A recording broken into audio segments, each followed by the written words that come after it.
Viral ngayon ang isang bilanggo na tumakas at nagpahayag ng kanyang saloobin sa hindi makatarungang paghuli sa kanya ng mga pulis ng Sulangko Municipal Police Station. Sa kanyang salaysay, papunta raw sana siya sa kanyang anak na nakagat ng aso. Habang nasa kanyang biyahe, may tumawag at huminto siya sa isang malaking ilaw para sagutin ang tawag ng may pulis na biglang lumapit sa kanya. At ang sabi daw ng pulis sa kanya, curfew na raw ng mga oras na yon. Nagpaliwanag daw umano siya rito na kailangan niyang puntahan agad ang kanyang anak na nakagat ng aso para mapa-anti-rabies. Ngunit sa halip na hayaan siya ay isinama pa daw siya sa presinto dahil sa paglabag sa curfew hour. Hindi naman daw siya nag-atubiling sumama dahil alam niya sa kanyang sarili na wala siyang kasalanan at wala rin siyang ginawang masama. Ngunit sa kasamaang palad, pagdating daw nila sa istasyon, kinulong daw siya roon at binugbog. Pagkabigla sa pangyayari, nasabi niya sa mga pulis kung bakit siya binugbog at kinulong na alam niya sa kanyang sarili na wala siyang ginawang kasalanan. At ang tanging dala lang daw niya ng mga oras na yon ay isang star screw, bag at saka helmet. Kinulong daw siya hanggang kinabukasan. Nang sumapit ang alas 9:30 ng umaga, pinalabas siya sa kanyang kulungan at sinakay sa isang Innova.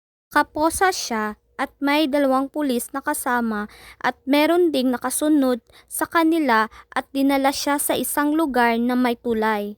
Samantala, ang kanyang motorsiklo naman ay minamaneho ng isang pulis. Ang pulis na nakasunod sa kanila ay nauna at naghanda ng checkpoint.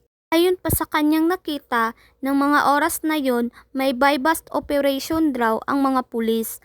Nang makarating sila, nilabas raw umano ng isang pulis ang kanyang bag na may laman na granada.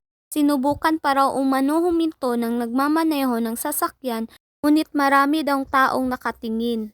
Dahil doon, nagpaikot-ikot raw umano ang kanilang sasakyan hanggang sa pinara sila ng isang pulis sa checkpoint.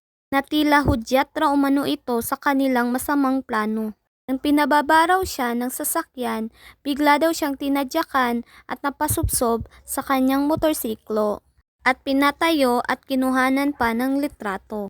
Pagkatapos daw niyang kuhanan ng litrato, saka pinakita ang kanyang bag na may laman na granada. Alam raw umano ng mga pulis na humuli sa kanya na tanging isang star screw, bag at helmet ang dala niya noong gabing hinuli siya. At kitang-kita pa daw yon sa CCTV ng Sulangko Municipal Police Station. Dagdag pa niya, hindi raw tugma ang mga oras at araw ang naifile sa kanyang kaso ng mga pulis. At ito umano ang nag-udyot sa kanyang tumakas dahil alam niyang may mali sa kanyang kaso. Narito ang ilan sa kanyang mga pahayag. Pulis nga naabot, wala jud ko napasirit kay wala ko idawtan nga dala na ko, ako idawtan pod nga akong buhaton.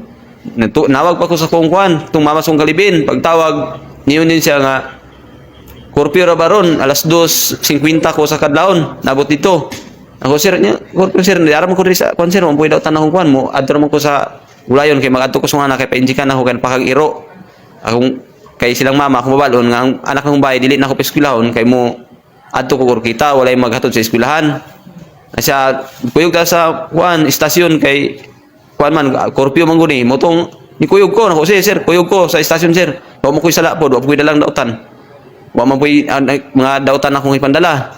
Pag abot sa istasyon ako, hila kong hipadlak, hila kong sipaan, sumbag, laparo. Do sir ano yung anaon man ko ninyo, kung tawon man ko ninyo mo koy sala. Akong dala katurang star crow o katong kuan kanang helmet mga akong dala. Wala koy dalang granada anang tuluan na siya nga sige sulod ra ka sa kuan ipadlak sa kanako kay ugma ra ta pag-auson ra kanako ugma.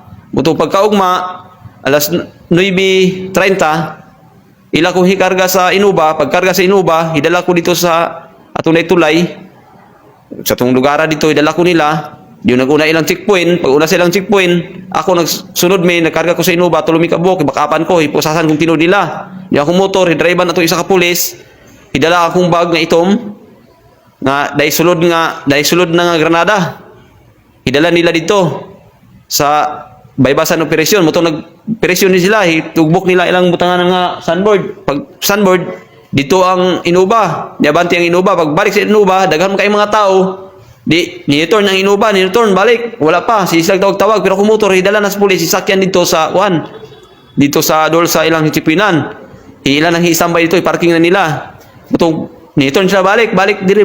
Pagbalik, dito na yun, sikwen, para din nila. Pagpara, ila din ko tadyakan sa buko-buko. Pag tadyak sa buko-buko nila, dito ko na sumod sa kumotor. Ipatindog ko dito, ipitsuran. Pag pitsor, pag ukab, ana din sila na ko nga, tanawa imong bag, dakay dala nga Granada.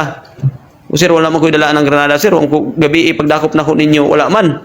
Yang karon daan naman na Granada. Siya nga, imo man ang dala.